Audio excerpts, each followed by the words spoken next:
Bienvenidos, mis apreciados hermanos, a este canal Palabra Eterna y a la lectura de la lección de Escuela Sabática día por día.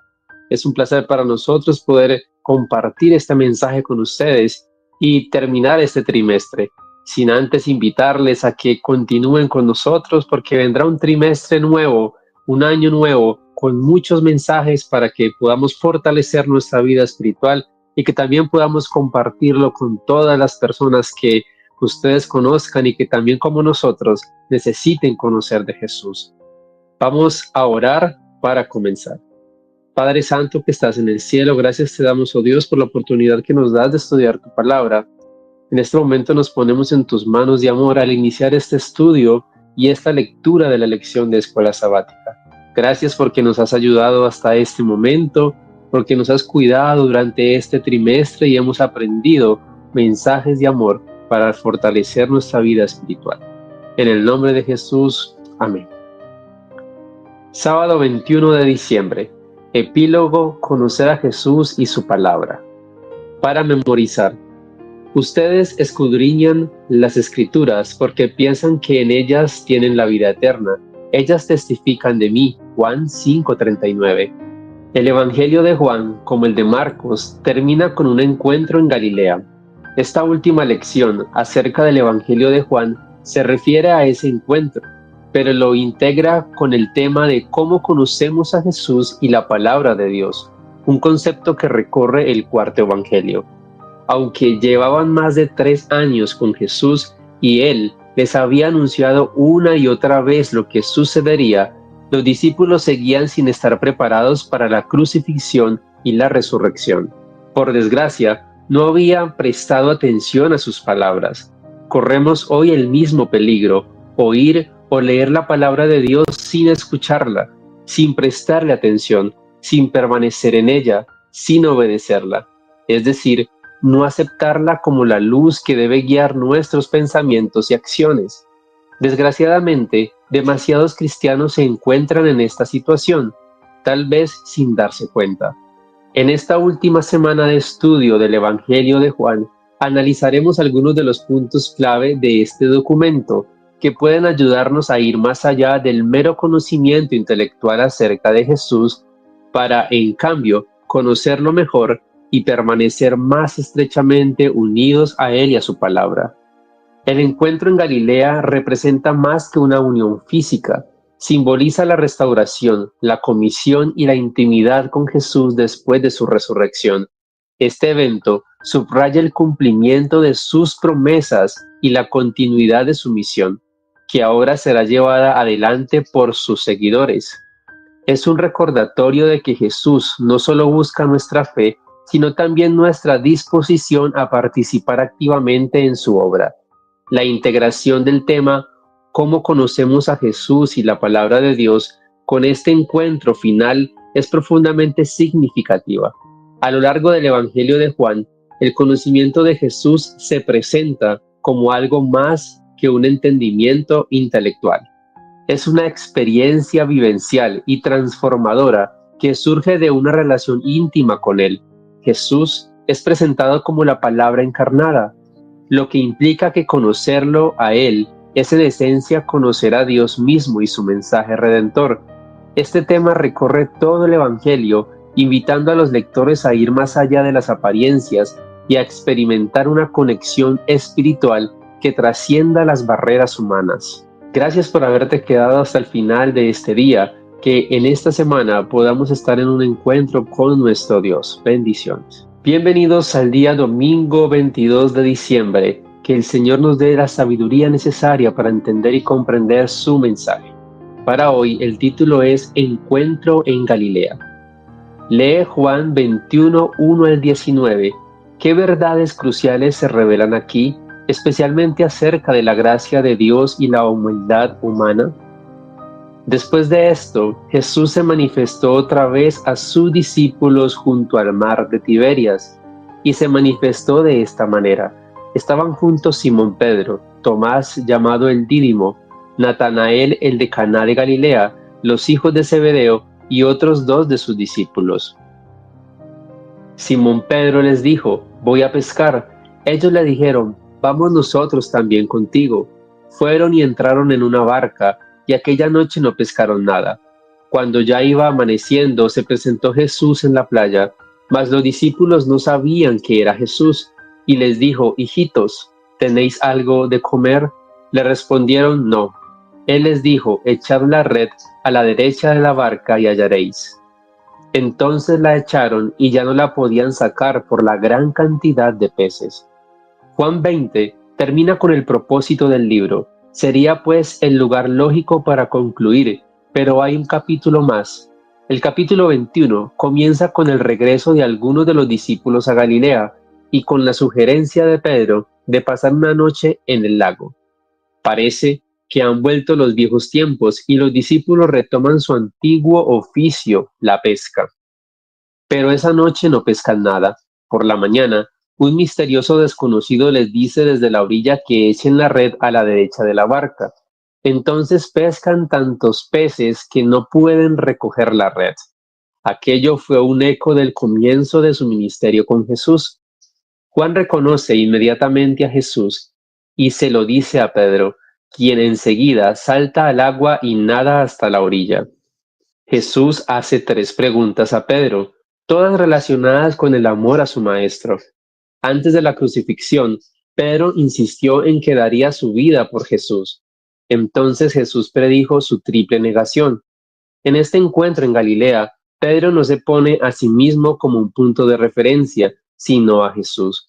Señor, tú sabes todas las cosas, tú sabes que te quiero.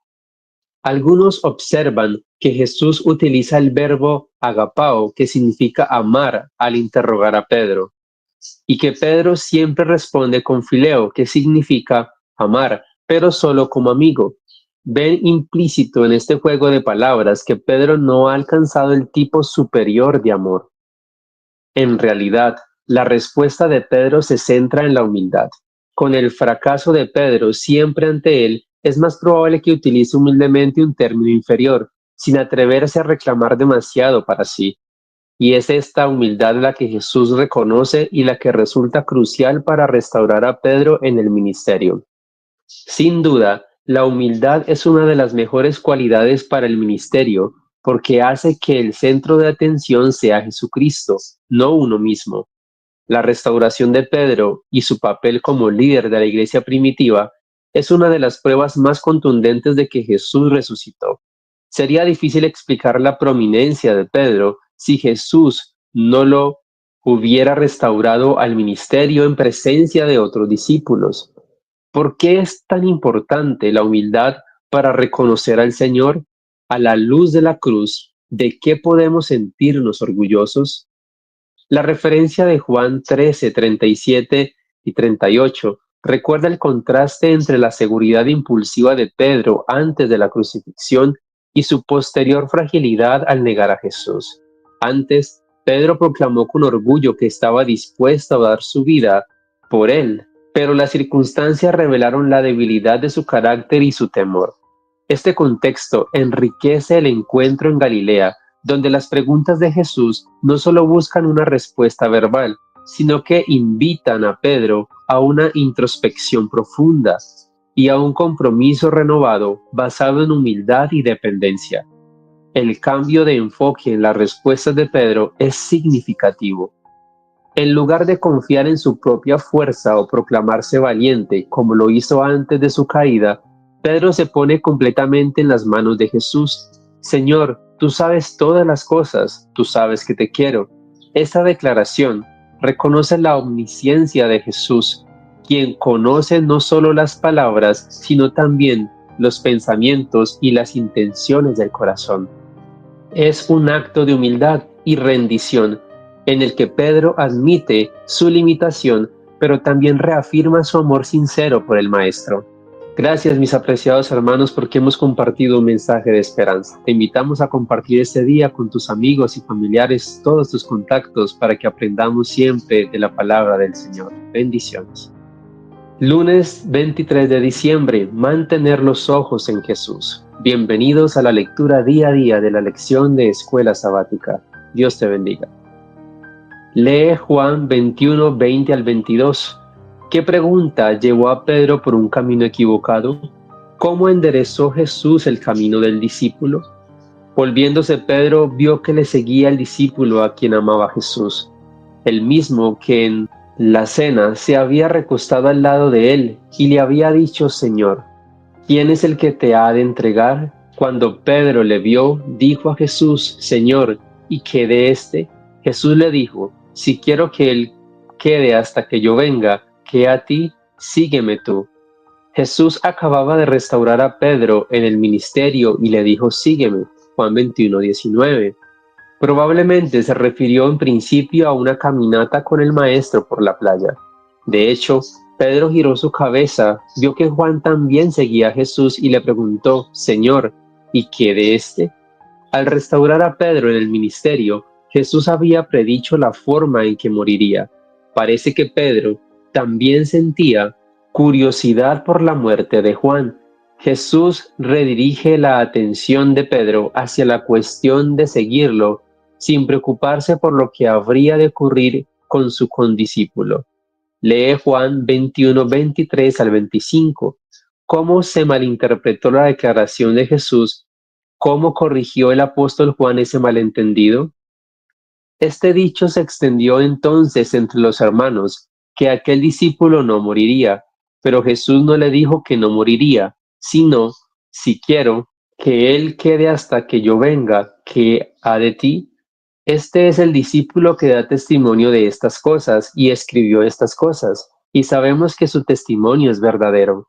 Y hay también otras muchas cosas que hizo Jesús, las cuales, si se escribieran una por una, pienso que ni aun en el mundo cabrían los libros que se habrían de escribir. Amén. La gente malinterpretó lo que Jesús quiso decir con: si quiero que él quede hasta que yo venga, ¿qué a ti? Tú sígueme. Pensaron que eso significaba que Jesús volvería antes de que Juan muriera. A medida que pasaba el tiempo y Juan se acercaba cada vez más a la muerte sin que Cristo volviera, aquello podía convertirse en una crisis. Juan corrige esta idea equivocada, indicando que las palabras de Jesús habían sido una expresión de deseo, no una profecía acerca de lo que ocurriría. La idea de centrarnos en Jesús en lugar de hacerlo en otras personas es una poderosa introducción al resto de la lección de esta semana. Solo Jesús es nuestro Salvador. Inevitablemente, la gente te decepcionará y tal vez incluso te lastime.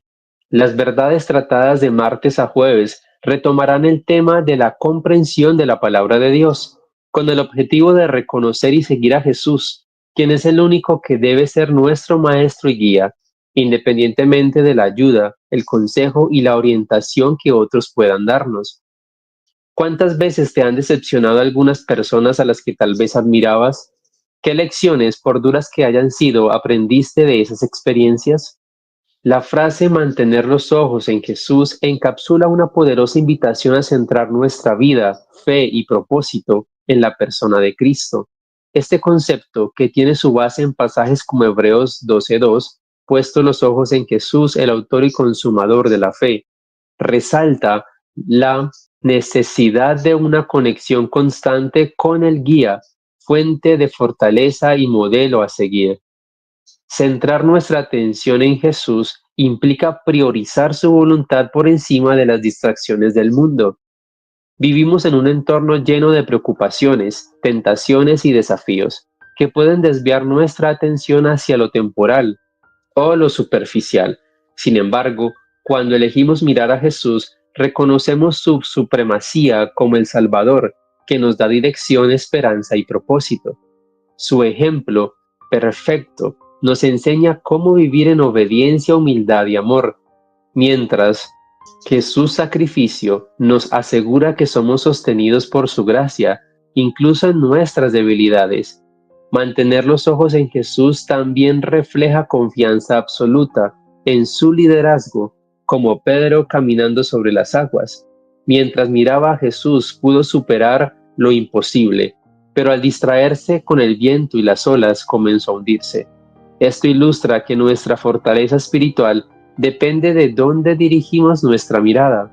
Cuando fijamos los ojos en Cristo, encontramos seguridad, dirección y paz, aún en medio de las tormentas de la vida.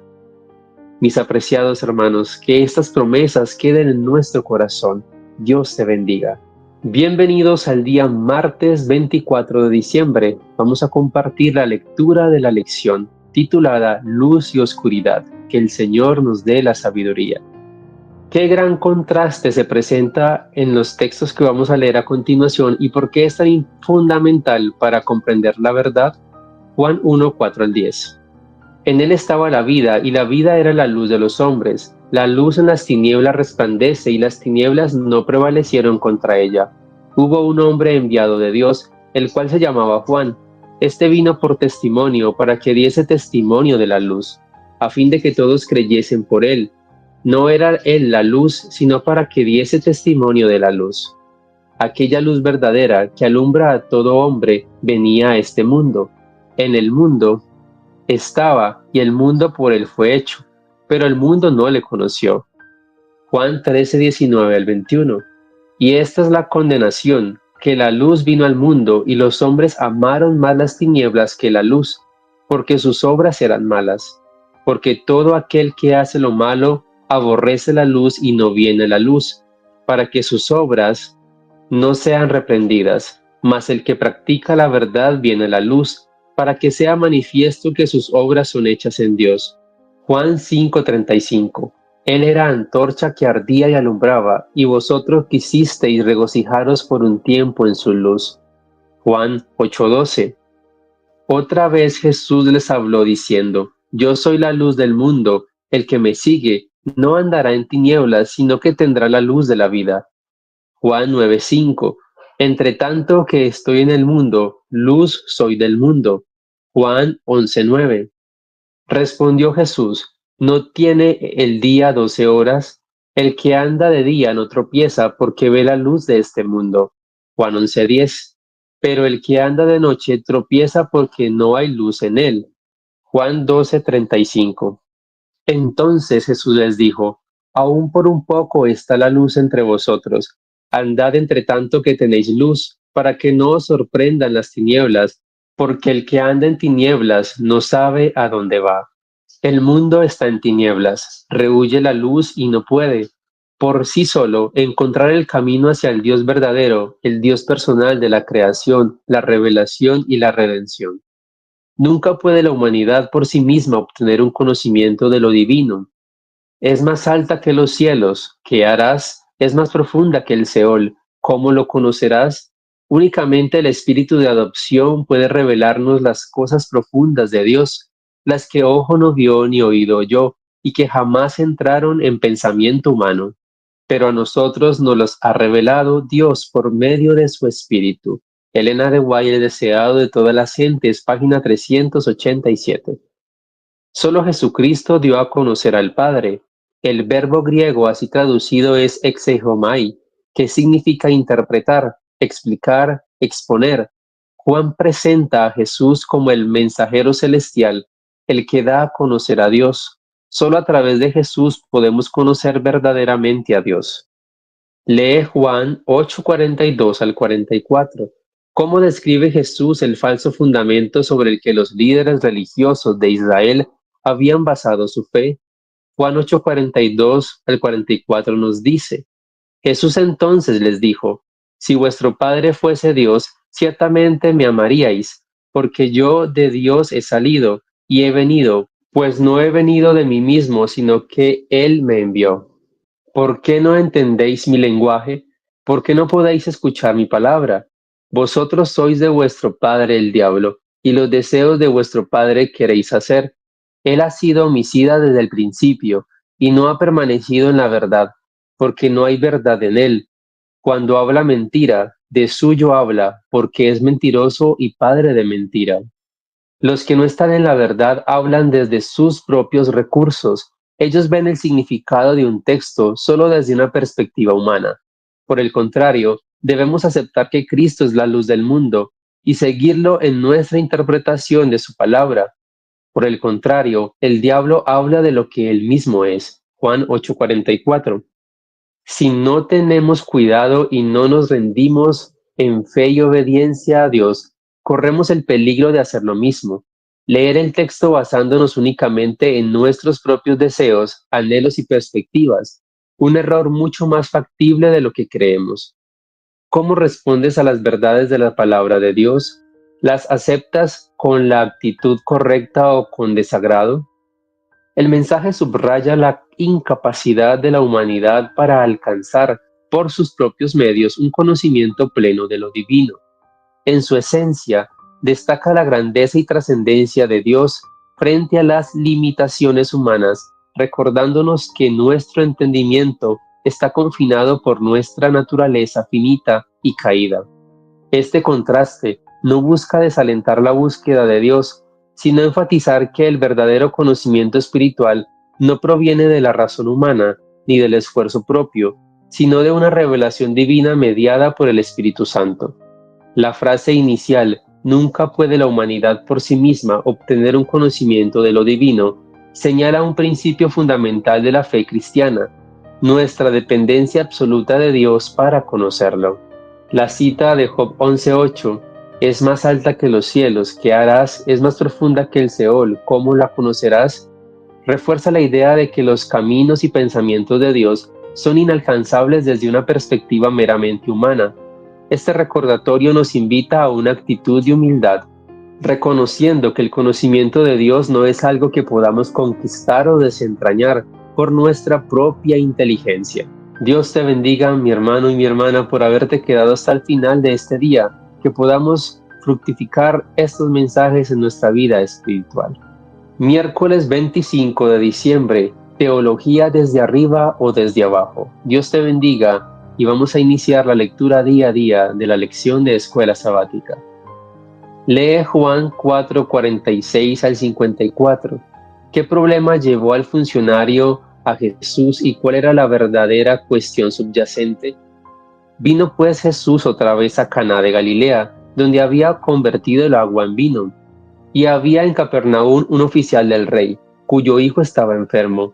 Este, cuando oyó que Jesús había llegado de Judea a Galilea, vino a él y le rogó que descendiese y sanase a su hijo, que estaba a punto de morir. Entonces Jesús le dijo, si no viereis señales y prodigios, no creeréis. El oficial del rey le dijo, Señor, desciende antes que mi hijo muera.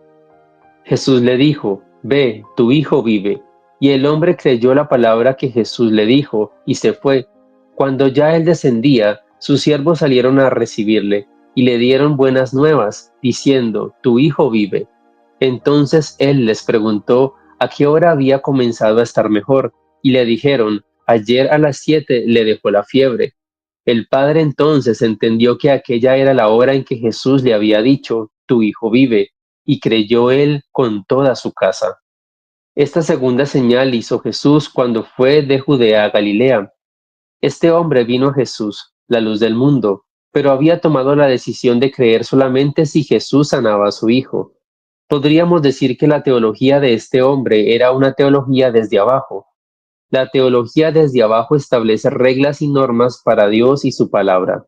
Las defectuosas, limitadas y subjetivas ideas humanas se convierten en la autoridad final acerca de cómo las personas interpretan la palabra de Dios. ¡Qué trampa tan peligrosa! Por el contrario, la teología desde arriba responde por fe, creyendo primero en Dios y en su palabra. Debemos creer las palabras de la Escritura si queremos creer las palabras de Jesús. Si ustedes permanecen en mi palabra, son realmente mis discípulos. Si dudamos de la palabra de Dios, su palabra no puede permanecer en nosotros. Jesús dijo, el que me rechaza y no recibe mis palabras, tiene quien lo condene. La palabra que he hablado lo condenará en el día final, porque yo no hablé de mí mismo. El Padre que me envió, Él me ordenó qué decir y qué enseñar. Escuchar la palabra de Dios es algo más que una ingestión pasiva de información. Significa hacer la voluntad de Dios como respuesta activa al hecho de escucharla. El que quiera hacer la voluntad de Dios conocerá si la doctrina es de Dios o si yo hablo por mi propia cuenta.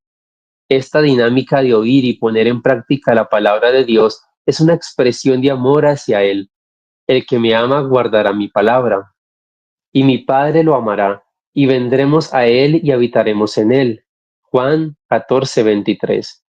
¿Cuál es la relación entre nuestro amor a Jesús y la obediencia? ¿Por qué cualquier tipo de obediencia que no es fruto del amor corre el peligro de ser legalismo? Esta teología desde abajo se manifiesta cuando las personas imponen condiciones a Dios o limitan su obra a lo que pueden entender o experimentar. Al esperar que Jesús sane a su hijo como una prueba de su poder, este hombre establece un marco humano para la acción divina, asumiendo que Dios debe operar según sus términos para ser digno de confianza.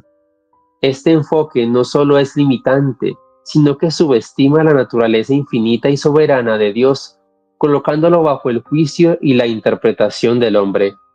El mensaje resalta que este tipo de pensamiento I don't blame you for living this wish had been enough for you to stay.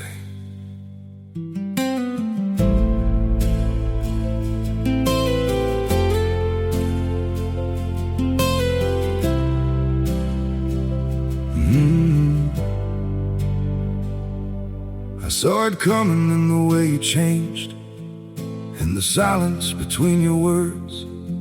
Every I'm fine felt heavier than truth, like something breaking unheard. I tried to fix what I didn't understand, held on tighter as you slipped away. But love can't grow where it's already gone. I don't blame you for living this wish had been enough for you to stay.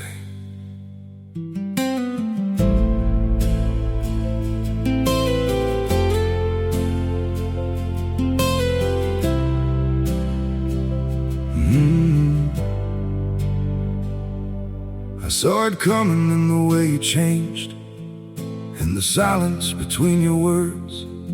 Every I'm fine felt heavier than truth, like something breaking unheard. I tried to fix what I didn't understand, held on tighter as you slipped away. But love can't grow where it's already gone. I don't blame you for living this wish had been enough for you to stay.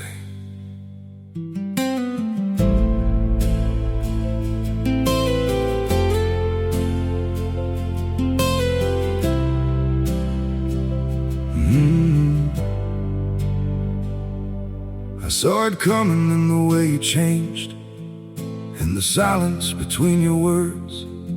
Every I'm fine felt heavier than truth, like something breaking unheard. I tried to fix what I didn't understand, held on tighter as you slipped away. But love can't grow where it's already gone.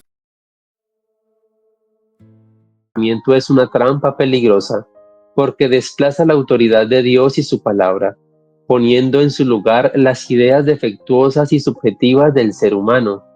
Cuando hacemos esto, dejamos de permitir que la palabra nos transforme y en cambio intentamos conformarla a nuestros deseos, temores y preconcepciones. Esta postura puede llevarnos a una débil fe o condicional que depende de señales visibles o de la satisfacción de nuestras expectativas para sostenerse, en lugar de confiar en la naturaleza y promesas de Dios. Dios te bendiga, Dios te guarde. Que esta lección de este día miércoles nos haya dejado lecciones para que podamos acercarnos a nuestro Dios. Bienvenidos a la lección día a día. Llegamos al día jueves 26 de diciembre, titulada Permanecer en Jesús. Que el Señor nos dé la sabiduría necesaria para entender su mensaje. Lee Juan 12:32. ¿De qué manera describe esta sorprendente afirmación la autoridad de Jesucristo? Y yo, si fuere levantado de la tierra, a todos atraeré a mí mismo. Como hemos visto a lo largo de las lecciones de este trimestre, el Evangelio de Juan nos atrae hacia Jesús, pero solo si estamos dispuestos a conocer a Dios y a hacer su voluntad. A lo largo de su Evangelio, las personas que se encuentran con Jesús aceptan la luz y crecen o la rechazan y quedan a ciegas. Nicodemo, la mujer junto al pozo, el funcionario, el hombre del estanque de Betesda, los 5.000 alimentados con unos pocos panes y peces, los hermanos de Jesús, los líderes religiosos, el ciego de nacimiento, María y Marta, Pilato, todos se encontraron con Jesús y tomaron decisiones acerca de la verdad y la luz que él traía. La teología desde abajo comienza con la argumentación humana para determinar y examinar la existencia y la naturaleza de Dios. La defectuosa, caída y prejuiciosa perspectiva humana tiene prioridad sobre la divinidad, santa, perfecta y omnisciente. La teología desde abajo conduce a las personas inevitablemente por mal camino, como lo ha hecho en el pasado y lo hará en el futuro. Cuando la sabiduría humana usurpará el lugar de la divina e intentará imponer una falsa adoración en el mundo. Lee Juan 15, 1 al 11. ¿Cuál es el secreto del crecimiento y la salud espiritual? Juan 15, 1 al 11 nos dice, Yo soy la vid verdadera, y mi Padre es el labrador. Todo pámpano que en mí no lleva fruto lo quitará, y todo aquel que lleva mi fruto lo limpiará, para que lleve más fruto. Ya vosotros estáis limpios por la palabra que os he hablado. Permaneced en mí y yo en vosotros, como el pámpano que no puede llevar fruto por sí mismo, si no permanece en la vid. Así tampoco vosotros, si no permanecéis en mí. Yo soy la vid, vosotros los pámpanos. El que permanece en mí y yo en él, éste lleva mucho fruto, porque separados de mí nada podéis hacer. El que en mí no permanece será echado fuera como pámpano y se secará. Y los recogen y los echan en el fuego y arden. El secreto es permanecer conectados a Jesús. Él es la palabra de Dios, el pan de vida, la luz del mundo, la puerta de las ovejas, el buen pastor, la resurrección y la vida, el camino, la verdad y la vida, y la vid verdadera. Los integrantes de la deidad y la Biblia son como imanes. Si no nos resistimos, nos atraen hacia ellos. La voz de Dios nos habla a través de su palabra, y oiremos muchas voces, pero Cristo nos dijo que debemos cuidarnos de quienes dirán, aquí está Cristo, o allí está Cristo. Entonces, ¿cómo sabremos que los tales no tienen la verdad, a menos que cotejemos cada cosa con las Escrituras? Elena de White, Fe y Obras, página 56. Entonces debemos someter nuestros propios puntos de vista a los presentados en la palabra de Dios. La revelación de Jesús no es algo que simplemente ocurre de manera pasiva o automática, sino que requiere de una disposición activa y una apertura del corazón para conocer a Dios y hacer su voluntad. A lo largo de este Evangelio, Jesús se presenta no solo como la revelación de Dios, sino como el camino, la verdad y la vida. Sin embargo, esta revelación no se realiza en su plenitud en aquellos que no están dispuestos a seguirlo y obedecerlo. El Evangelio de Juan nos atrae hacia Jesús, pero esa atracción es un llamado más profundo que va más allá de una simple curiosidad o admiración superficial.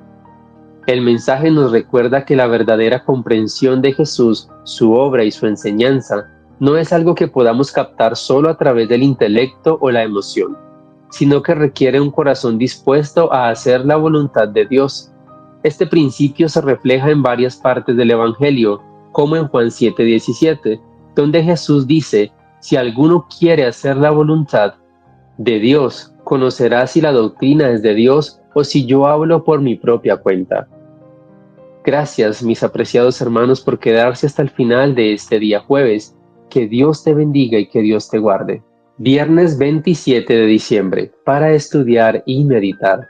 Hemos llegado al final de esta semana. Que Dios nos ayude y nos dé sabiduría para que podamos entender el mensaje para este día. La perspectiva de Dios es muy diferente de la humana. Dios comparte su perspectiva con nosotros a través de su palabra, la Biblia y del poder del Espíritu Santo. Debemos decidir si queremos andar en la oscuridad o aceptar la luz de Jesucristo, revelada en su palabra.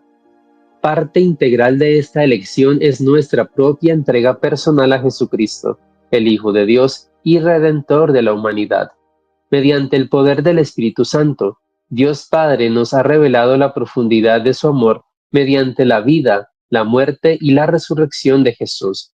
y sabemos acerca de Jesús porque su vida, su muerte y su resurrección han sido registradas en la palabra de Dios. Los ángeles de Dios pasan siempre de la tierra al cielo y del cielo a la tierra. Los milagros de Cristo en favor de los afligidos y dolientes fueron realizados por el poder de Dios mediante el ministerio de los ángeles. Y es por medio de Cristo, por el ministerio de sus mensajeros celestiales, como nos llega toda bendición de Dios. Al revestirse de la humanidad, nuestro Salvador une sus intereses con los de los caídos hijos e hijas de Adán, mientras que por su divinidad se aferra al trono de Dios. Y así es Cristo, el medio de comunicación de los hombres con Dios y de Dios con los hombres. Elena de White, El deseado de todas las gentes, página 121. Preguntas para dialogar. ¿Cuál de los relatos del Evangelio de Juan es el que más te habla del amor y el carácter de Dios? Comparte con tu clase por qué esa historia te parece tan convincente. En términos prácticos, ¿cómo se debe proceder en la búsqueda de la verdad? ¿Por qué suele ser difícil dejar de lado al yo como árbitro de la verdad? ¿Podremos hacerlo alguna vez por completo o nuestra humanidad seguirá en cierta medida influyendo en nuestra forma de ver las Escrituras? ¿Por qué debemos reconocer este hecho y de qué manera la humildad puede ayudarnos? La historia del cristianismo occidental está llena de ejemplos terribles de lo que ocurre cuando la palabra de Dios se somete a la política y a los prejuicios humanos. ¿Cuáles son algunos de esos ejemplos y qué lección podemos aprender hoy de ellos acerca de cuán peligroso es que las perspectivas humanas se conviertan en el filtro para interpretar la Biblia? Resume en tus propias palabras el panorama general del Evangelio de Juan. ¿Cuál es su mensaje central para nosotros hoy? Gracias, mis apreciados hermanos, por haberse quedado hasta el final de este día y de esta semana, por haber compartido con nosotros este mensaje y esta lectura de la lección de Escuela Sabática. Esperamos que así como nosotros nos sirvió de ayuda espiritual, también a ustedes les haya servido y que podamos haber sacado lecciones fundamentales para que podamos seguir avanzando en este caminar cristiano. Vendrá una nueva lección en la cual esperamos encontrarnos por este medio para seguir compartiendo esta lectura y que cada día podamos tener un encuentro con Jesús. Vamos a orar para terminar. Padre Santo que estás en el cielo, gracias te damos, oh Dios, porque nos has regalado unos mensajes de esperanza llenos de amor y misericordia. Ponemos en tus manos de amor a cada persona que ha estado conectada, que ha estado pendiente de estos videos, que ha compartido, que ha dejado un mensaje, que ha orado, oh Dios, pidiendo por algo, por alguna necesidad, que sea contestada conforme a tu voluntad. Y nos disponemos, Padre Celestial, a recibir una nueva lección y un nuevo año que sea de bendición para todos nosotros y que estemos cada día más cerca a tu presencia. En el nombre de Jesús. Amén.